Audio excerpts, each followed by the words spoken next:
Assalamualaikum warahmatullahi wabarakatuh. Alhamdulillah wa syukurillah wassalatu wassalamu ala rasulillah Sayyidina Maulana Muhammad ibn Abdillah wa ala alihi wa sahbihi mawalah.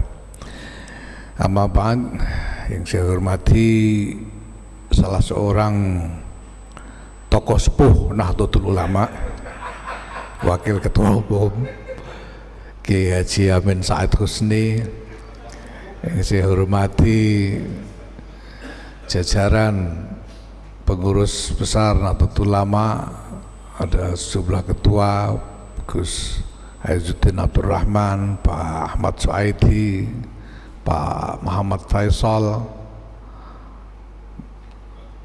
Pak Latupada, Abdullah Latupada, sejumlah wakil sekjen, Pak Nur Hidayat, Pak Sulaiman Tanjung, Pak Syarif Munawi, Pak Lukman, para penanggung jawab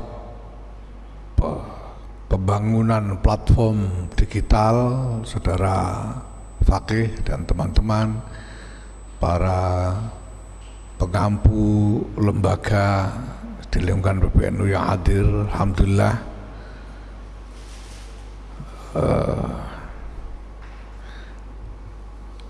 Istilah bahasa Arab untuk makan sehari-hari itu, makanan sehari-hari yang kita makan sehari 3 kali kalau mampu, kalau enggak ya 2 kali atau sekali itu istilahnya itu wajibah, wajibat. Kenapa? Karena wajib, karena harus, karena sifatnya doruri, niscaya. Kalau enggak, ya enggak bisa terus hidup. Nah, itu sebabnya kemarin saya sebut di dalam kesempatan rapat pleno bahwa kebutuhan kita untuk melakukan berbagai macam konsolidasi ini adalah wajibah. Doruri ini bukan soal kita mau bergaya supaya kelihatan modern.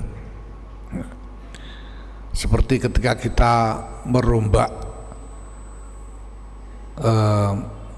lobi gedung PBNU, kalau ini memang mau bergaya kita merombak begini sehingga kelihatan bagus begini. Tapi konsolidasi yang kita lakukan ini wajibah.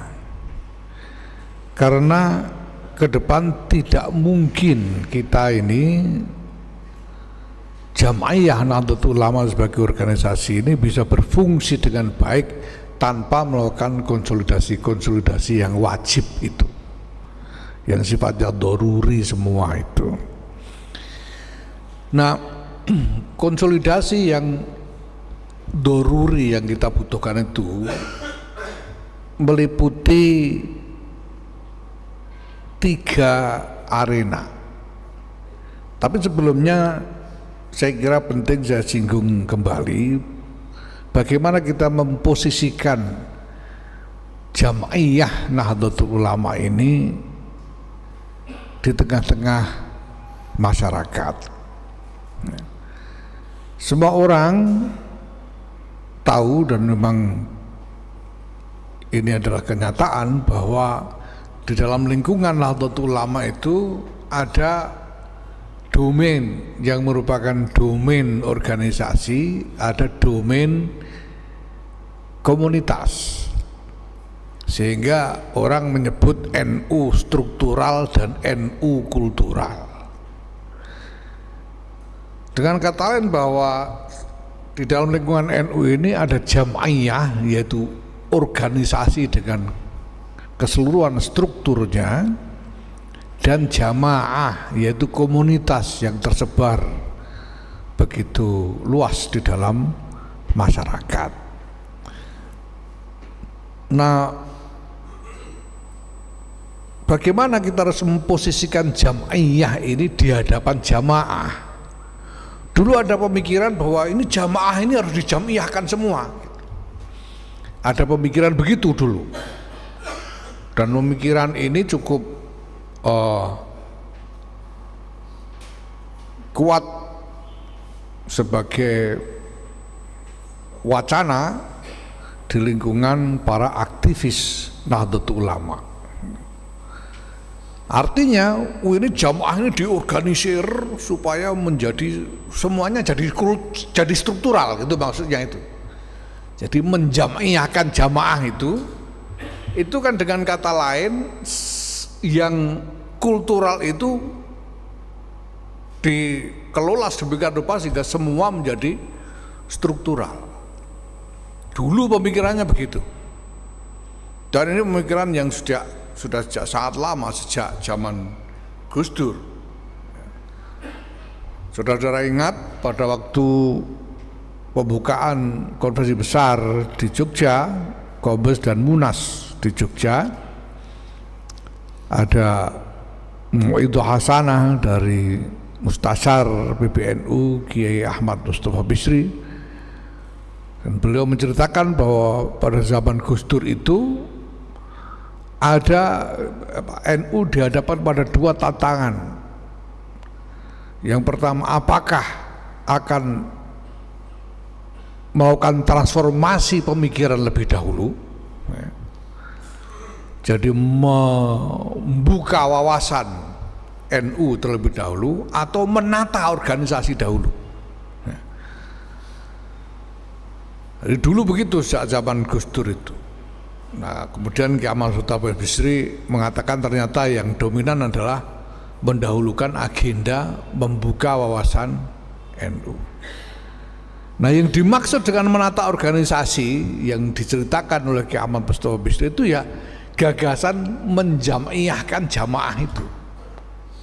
Sampai sekarang masih kita dengar artikulasi itu, menjamiyahkan jamaah, karena dianggap jamaah NU ini terlalu tidak teratur sehingga supaya lebih rapi lalu dijamiyahkan semua ya. Itu artinya sekali lagi yang kultural distrukturalkan semua. Pemikiran ini sebetulnya secara logika bisa diterima ya, bahwa logisnya suatu organisasi memang mestinya seperti itu. Nah, pertanyaan berikutnya adalah apakah ini realistis? Nah, kita melihat sekarang bahwa perkembangan NU ini sedemikian rupa sehingga komunitasnya tumbuh secara cepat sekali. Saya sudah terlalu sering menyebut tentang bagaimana secara statistik dari hasil survei dari waktu ke waktu jumlah komunitas yang mengaku berafiliasi kepada NU ini berkembang pesat sekali. Sehingga, dan ini sesuatu yang memang sekarang ya kita masih perlu studi lebih lanjut untuk memahami kenapa bisa begini gitu. Tetapi satu hal yang saya kira cukup pasti adalah bahwa dari waktu ke waktu itu ada tambahan partisipan NU atau komunitas atau cacah jiwa yang berafiliasi kepada NU yang berbeda dari mereka yang sudah bergabung sebelumnya. Kalau kita lihat misalnya tahun hasil surveinya LSI Denny JA, beliau pernah umumkan tahun 2000 berapa itu? Tahun 2004 beliau pernah melakukan survei dan hasilnya adalah 27%. 27% penduduk Indonesia mengaku berafiliasi kepada NU. Kemudian tahun 2023 survei lagi hasilnya 56,9% mengaku berafiliasi kepada NU. Jadi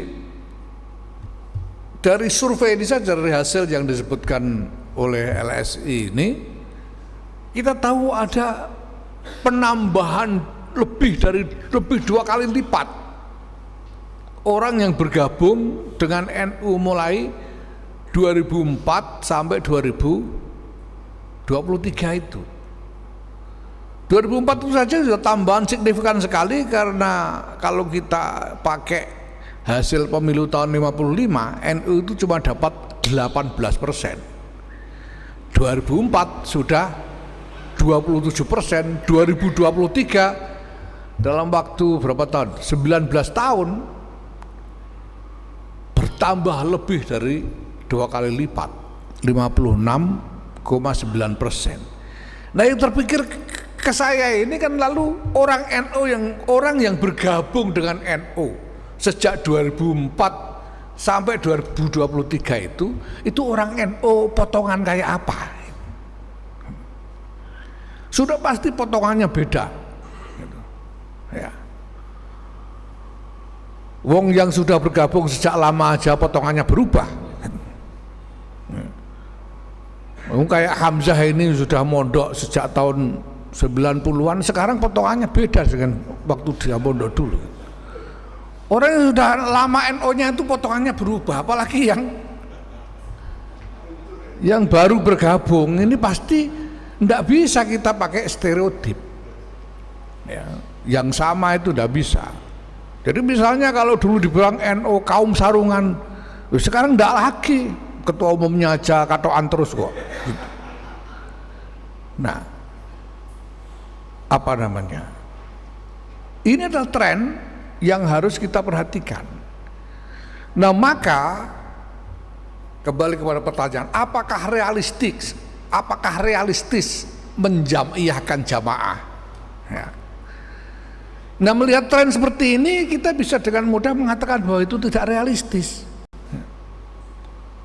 Apalagi kalau kita lihat jumlahnya, bagaimana kita membangun strategi menstrukturalkan komunitas kultural yang sekarang jumlahnya sudah mencapai tidak kurang dari 160 juta orang dengan 56,9% populasi Indonesia ini. Ya. Nah, maka kita harus bangun satu pemikiran tentang skema yang masuk akal sekaligus realistis. Nah, maka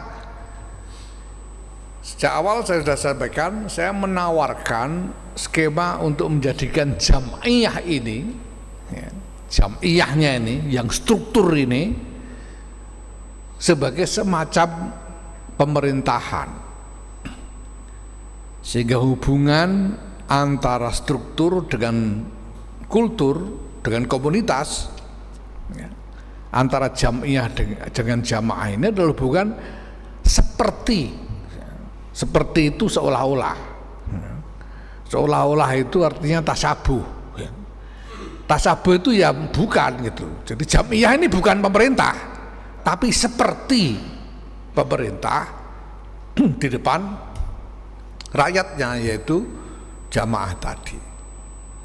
Nah, maka pertama, apa tanggung jawab dari jam'iyah yang laksana pemerintah tadi kepada jamaah? Nah, ini yang harus kita pahami. Tanggung jawabnya apa?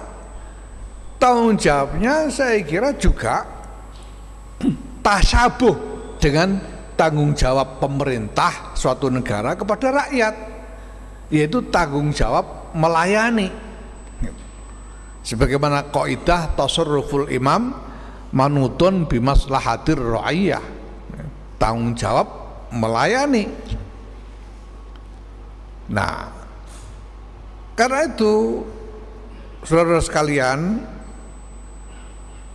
yang menjadi tanggungan kita sebagai para pengampu struktur jam'iyah ini, karena kita ini pengurus-pengurus semua, adalah membangun kinerja organisasi sedemikian rupa sehingga organisasi nanti mampu menjalankan tanggung jawabnya kepada jamaah dengan sebaik-baiknya. Nah, dari pikiran inilah kemudian kita sampai pada keniscayaan tentang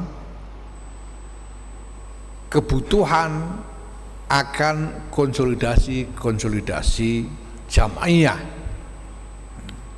konsolidasi organisasi. Nah, konsolidasi ini menyangkut 3 matra, 3 arena atau 3 matra ya. Yang pertama adalah konsolidasi tata kelola. Organisasi ini harus dikelola dengan cara yang sedemikian rupa sehingga kinerjanya baik gitu. Kalau tata kelolanya tidak baik, pasti kinerjanya juga akan tidak baik, akan buruk. Jadi kita harus konsolidasikan tata kelola ini supaya kinerjanya baik. Yang kedua adalah konsolidasi agenda, supaya jelas kita melakukan layanan kepada jamaah itu dengan perspektif yang aktual, yaitu dengan melihat realitas dari jamaah sehingga kita bisa mengidentifikasi kebutuhan-kebutuhan jamaah dan kemudian membangun agenda-agenda yang sistematik untuk sebesar-besarnya memenuhi hajat dari jamaah itu sendiri. Konsolidasi agenda ya. Nah, kemudian yang ketiga adalah konsolidasi sumber daya.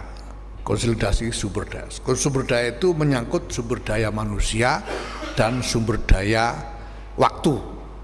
Dalam pengertian waktu adalah uang.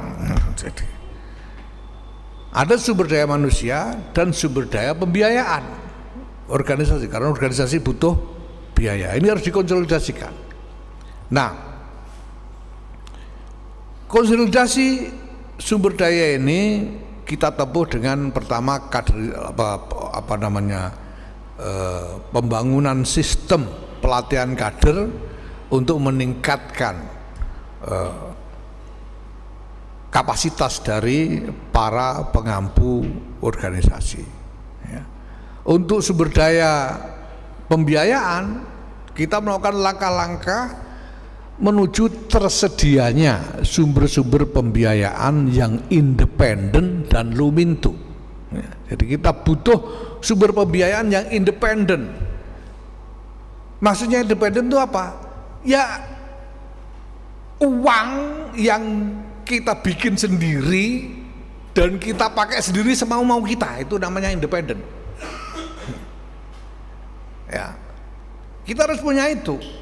Dan lumintu dari, kalau kita ini cuma mengharapkan donasi atau sumbangan sebagaimana yang selama ini kita lakukan ya, sekian lama kita bergantung kepada donasi, jelas banyak yang akan mau memberikan donasi membantu NU ya. Tapi orang memberi donasi itu kan lihat-lihat ini mau dipakai apa. Kalau cocok dengan ya kepentingan atau katakanlah apa yang disukai oleh calon donor, ya dia akan beri donasi. Kalau tidak, ya tidak. Itu berarti setiap kali kita mengharapkan donasi dari pihak lain, kita harus berpikir untuk membuat agenda yang kira-kira disukai oleh calon donor gitu. Jadi tidak sepenuhnya independen, kita butuh ini, kita lakukan ini, tidak bisa. Karena kalau kita mau kita, lah nanti banyak donor yang nggak mau, ya nggak bisa dapat donasi. Ya, ini maksudnya independen. Ya. Nah, alhamdulillah sejak selesai muktamar saya bertemu dengan Presiden Joko Widodo, beliau berpikir yang sama. Beliau ingin supaya NU ini punya sumber pembiayaan yang independen, sehingga tidak harus nyari sumbangan ke sana kemari. Itu yang beliau sampaikan. Nah, maka ya ini momentum.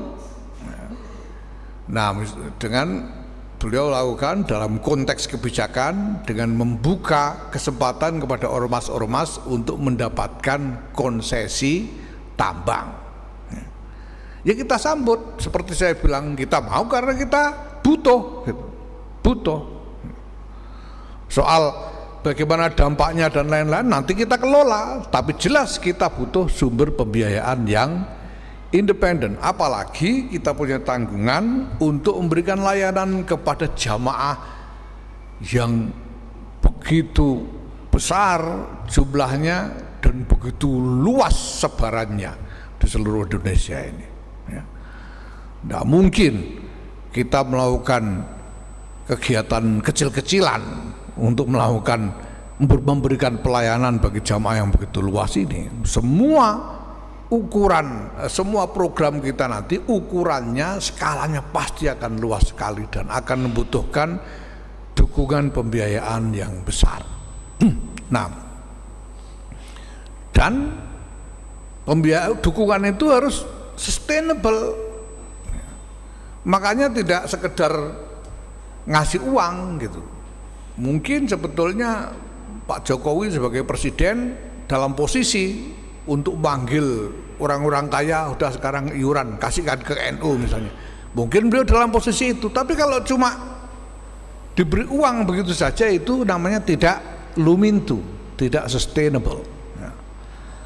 Nah ini alhamdulillah mari. Walaupun tentu ini bukan, tidak boleh kita hanya berpikir bahwa, tentang fasilitas kebijakan presiden ini sebagai satu-satunya sumber yang independen dan sustainable. Itu kita harus mengembangkan macam-macam kreativitas untuk membangun sumber-sumber pembiayaan yang lain yang sekali lagi harus independen dan sustainable. Nah kemudian konsolidasi agenda, ya, itu berarti bahwa ya kita harus bergerak sebagai satu kesatuan organisasi yang bersama-sama melakukan upaya untuk memberi layanan umum kepada jamaah yang sekian banyak itu. Nah ini berarti agenda-agenda, program-program. Wah kok ada backsoundnya supaya lebih dramatis ini. Jadi ada backsound. Jadi agenda-agenda program-program yang dilakukan oleh seluruh jajaran pengurus ini harus merupakan satu agenda yang koheren, yang semuanya mengarah kepada cita-cita yang sama, ya, tujuan-tujuan yang sama, dan target-target yang dirancang secara sistematis, yang dilakukan oleh satu desa, pengurus NU di satu desa dengan pengurus NU di desa lain, ini harus nyambung, harus sama. Yang dilakukan oleh pengurus NU di Ranting Sumobito, Jombang, dengan ranting NU di satu desa di misalnya di Sumatera Utara sana, saya tidak hafal nama-nama desa di sana itu. Ya. Itu harus nyambung, tidak boleh terlepas sama sekali. Ini berarti kita butuh konsolidasi agenda secara nasional. Ya. Untuk melakukan itulah maka lalu kita transformasikan salah satu lembaga yang kita punyai, yaitu Lakpesdam ini, untuk berfungsi. Kalau namanya tidak bisa kita rubah karena masih dicantumkan di ADART sebagai Lakpesdam, dan fungsi-fungsinya yang sebagaimana diatur dalam ADRT juga masih harus dijalankan. Tapi kita kembangkan fungsi baru bagi Lapsdam ini, yaitu fungsi sebagai Bapenu.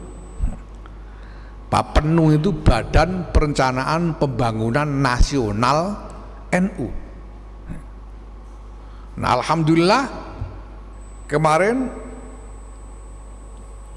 kita sudah menyelesaikan ya, Renstra Nasional NU, Rencana Strategis Nasional NU, seperti yang dibuat oleh Bappenas untuk pemerintah negara, ya. Dan Renstra yang dihasilkan oleh Lapsdam ini nanti akan menjadi dasar dari agenda nasional NU secara menyeluruh di semua tingkatan. Ya, nanti akan kita breakdown menjadi agenda-agenda kelembagaan ya, antara lembaga satu dengan lembaga yang lain. Kemudian kita breakdown lagi menjadi agenda di tingkat provinsi, kabupaten, kecamatan, dan desa. Ini adalah agenda konsolidasi agenda. Nah, yang ketiga, konsolidasi tata kelola. Ini kita lakukan pertama dengan merapikan regulasi-regulasi tentang mekanisme-mekanisme dan prosedur-prosedur. Maka kita lakukan berkali-kali konferensi besar untuk mengesahkan peraturan-peraturan perkumpulan yang diperlukan bagi konsolidasi tata kelola itu, ya, supaya semua hal menyangkut kegiatan organisasi ini ada aturannya, tidak mau-maunya sendiri. Sekarang kita sudah punya aturan sampai kepada soal pembiayaan tugas luar kota. Kita sudah sampai ke situ. Kita punya standar berapa biaya transport, berapa lansam untuk setiap petugas, ya, sehingga kita umumkan kepada seluruh jajaran NU di daerah, dilarang, sekali lagi dilarang itu artinya haram, dilarang memberikan apapun, ya. Selama ini tradisinya kan NU ini memberi bisyarah. Bisyarah itu bebungah untuk menggembirakan, sehingga kalau ada pengurus datang ke daerah itu diberi sesuatu yang menggembirakan. Nah, ya, itu biasanya bentuknya uang, terus terang aja, amplop berisi uang. Nah, sekarang kita nyatakan dilarang pengurus di daerah ini untuk memberikan uang kepada petugas PBNU yang dikirim untuk melakukan tugas-tugas organisasi. Jadi tidak boleh lagi, tidak boleh lagi. Kemarin kita sudah sampaikan tapi belum resmi. Sekarang resmi dilarang. Sudah resmi. Kemarin tidak resmi. Ya. Saya kadang-kadang saya harus bertengkar dengan panitia karena mereka ngotot mau ngasih dan harus ditolak. Nah, jadi sekarang dilarang. Kita juga melarang bagi pengurus NU di semua jajaran untuk mengutip dana dari jamaah yang dipergunakan untuk membiayai organisasi. Tidak boleh, ya, tidak boleh. Nanti itu NU online itu juga harus ditertibkan itu. Tidak boleh untuk membiayai organisasi, tidak boleh. Kutipan dari warga harus kembali kepada warga melalui Lazisnu. Nah, terus dari mana kita membiayai organisasi? Ya tadi, konsolidasi sumber daya, cari akal. Apa gunanya jadi pengurus kalau tidak bisa cari akal? Karena warga itu hanya dengan merasa bagian dari NU itu sebetulnya sudah menyediakan sumber daya luar biasa yang harusnya bisa menjadi dasar, ya, yang akan lebih kaya daripada sekedar tambang batu bara. Ini tambang manusia 160 juta ini yang jangan ditariki lagi. Ya, pengurus yang mikir gimana caranya tanpa menarik iuran dari warga. Ya. Nggak usah mengeluh, salah sendiri mau jadi pengurus gitu. Ya, ini konsolidasi regulasi-regulasi. Ya. Satu. Yang kedua dalam kerangka tata kelola ini yang kita lakukan adalah transformasi digital. Transformasi digital, yaitu menyelenggarakan urusan-urusan organisasi ini melalui platform digital. Ya, nah sekali lagi semua konsolidasi tadi itu adalah wajibat, itu doruri semua.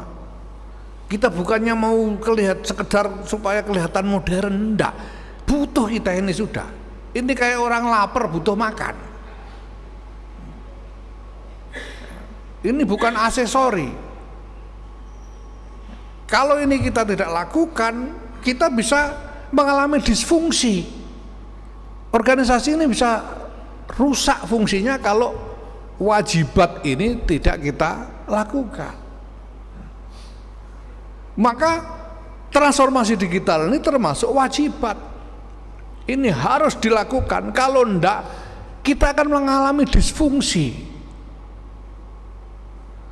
Ya kalau sekarang PBNU tidak tahu urusan organisasi yang beredar di tingkat kecamatan, itu namanya disfungsi. Tidak tahu, tidak punya catatan, tidak bisa mengevaluasi sama sekali, itu namanya disfungsi. Tidak boleh begitu. Nah sementara sekarang kita berhadapan dengan realitas bahwa ukuran dari struktur yang harus kita kelola ini pun sudah begitu besar. Kita ini punya berapa PW sekarang ini? 38 PW setiap provinsi ya.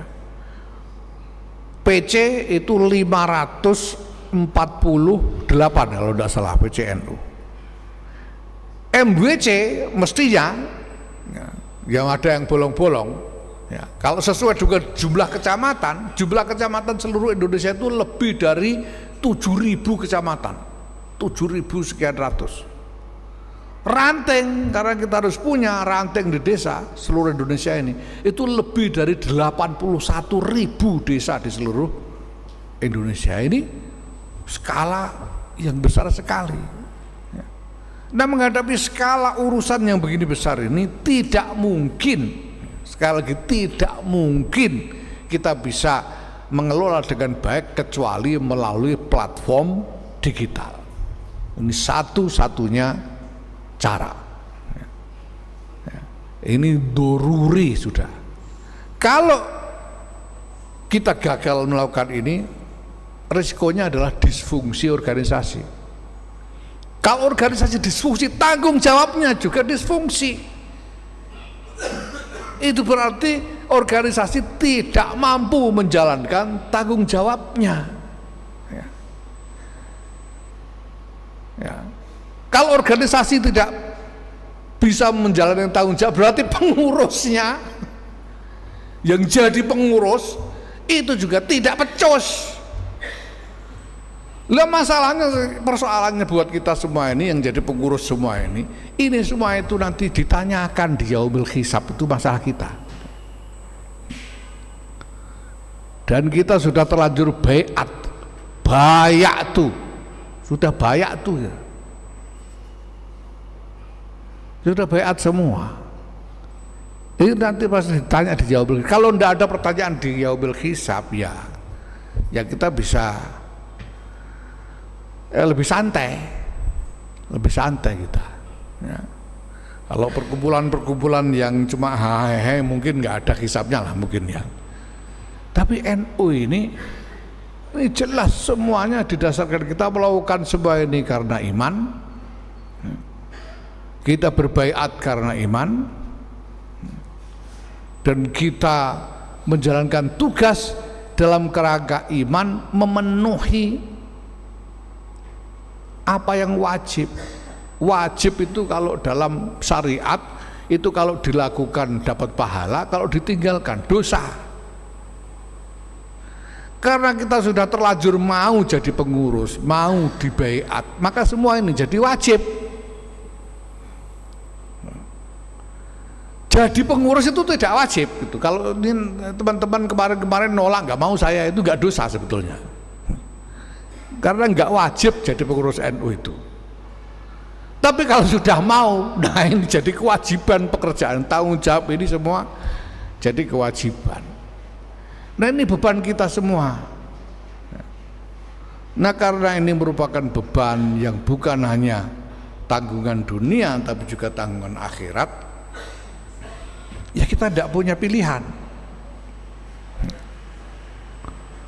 Makanya saya juga begitu. Kemarin saya bilang saya sudah pamitan dablek 5 tahun misalnya itu. Itu maksud saya karena saya harus mendahulukan pertimbangan tentang tanggung jawab yaumil hisab itu. Kalau tanggung jawab persepsi masyarakat misalnya itu sudahlah, biar aja. Kalau tanggung jawab tentang apa namanya citra di tengah masyarakat itu bukan hisab yang terlalu penting. Yang bahaya itu kan yang bahaya itu hisab yang nanti itu, yaumul hisab itu bahaya. Nah, maka saya ajak kepada teman-teman semuanya untuk secara sungguh-sungguh visinya itu nanti ya, visinya saya sudah sampaikan tadi kepada Pak Amin Sa'atusni dan tim digitalnya, bahwa semua ini harus dikonsolidasikan menjadi satu platform raksasa. Ini bukan hanya super app nantinya itu, tapi menjadi giant app. Ya. Sekarang ini masih terpisah jadi satu aplikasi tersendiri, Dikdaya Persuratan ini. Tapi saya sudah minta kepada tim digital ini harus segera diproses untuk diintegrasikan kepada ke platform NU Online. Jadi pengurus nanti tidak harus download aplikasi Dikdaya Persuratan, download NU Online udah ada di situ. Cuma siapa boleh ngakses siapa enggak, nah itu kan bisa diatur. Otorisasinya seperti apa supaya bisa ngakses. Jadi di NU Online itu nanti ada apa istilahnya? Sub fitur, ada fitur-fitur yang tidak bisa diakses secara umum, tapi hanya authorized persons ya, yang bisa mengakses. Tapi semuanya harus di situ ya, supaya nggak menu-menuin HP, karena nanti ini akan ada banyak macam-macam. Sekarang persuratan, besok nanti ada platform tentang apa namanya kegiatan-kegiatan, pelaporan, program macam-macam semuanya. Itu semua harus integrated dalam satu platform raksasa. Dan saya minta ini segera diproses ya dengan NU Online. Ya, termasuk itu namanya apa namanya TVNU itu nanti itu harus ada yang supaya orang bisa akses dari NU Online. Semuanya pokoknya harus masuk jadi satu platform di NU Online ini, supaya NU Online ini jadi universal. Pokoknya segala yang online tentang NU ada di NU Online, itu maksudnya. Kalau nggak ada di situ berarti tidak online gitu. Ya, nanti silakan diatur, dibicarakan teknisnya bagaimana. Dan saya minta ini dilakukan dalam waktu yang relatif cepat ya. Ini tadi kita sudah resmikan ya, dengan itu tadi ya namanya tumpeng juga tadi ya. Tadi sempat kita rasakan tumpeng kok nggak lancip ya, mungkin penjelasannya karena supervisor digitalnya sudah tokoh sepuh, jadi sudah tidak lancip lagi, jadi makanya tumpengnya juga tidak lancip. Nah, kita sudah apa namanya resmikan, dan tadi saya sudah tanya ini sampai ke cabang kapan deadline-nya, dan tim digital mengatakan Desember sudah bisa sampai ke cabang semuanya ya. Jadi kalau sampai Desember belum nyampe ke cabang, awas nanti ya. Pokoknya harus dengan segera sampai ke cabang soal platform persuratan ini. Tapi pada saat yang sama secara simultan kebutuhan platform lain juga harus segera dikerjakan ya. Platform program, platform untuk konsolidasi data-data, bukan hanya soal data kepengurusan, tapi juga data tentang layanan-layanan yang sudah ada di lingkungan NU, seperti layanan pendidikan, pesantren, sekolah, madrasah, perguruan tinggi ya. Layanan kesehatan, rumah sakit, layanan apapun di dalam NU ini semua harus ada platform digital untuk basis konsolidasinya ya. Dan ini harus dikerjakan dengan waktu yang tidak terlalu lama ya. Saya minta semuanya selesai di tahun 2025 ini ya.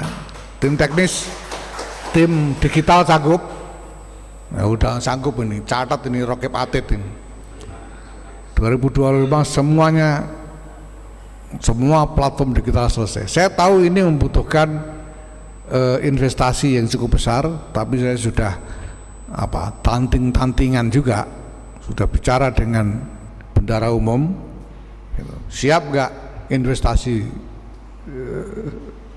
sebesar ini? Dia nyatakan siap. Alhamdulillah.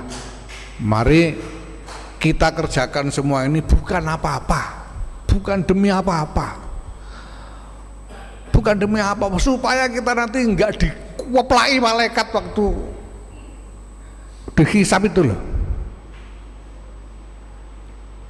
supaya kita ini selamat. Karena sudah terlanjur mau jadi pengurus, kalau ndak mau silakan mundur sekarang supaya ndak dihisab nanti ya. Silakan mundur aja, kita cari yang lain yang mau. Ini bukan soal apa-apa, soal kewajiban ya. Demikian Bapak Ibu saudara sekalian ya,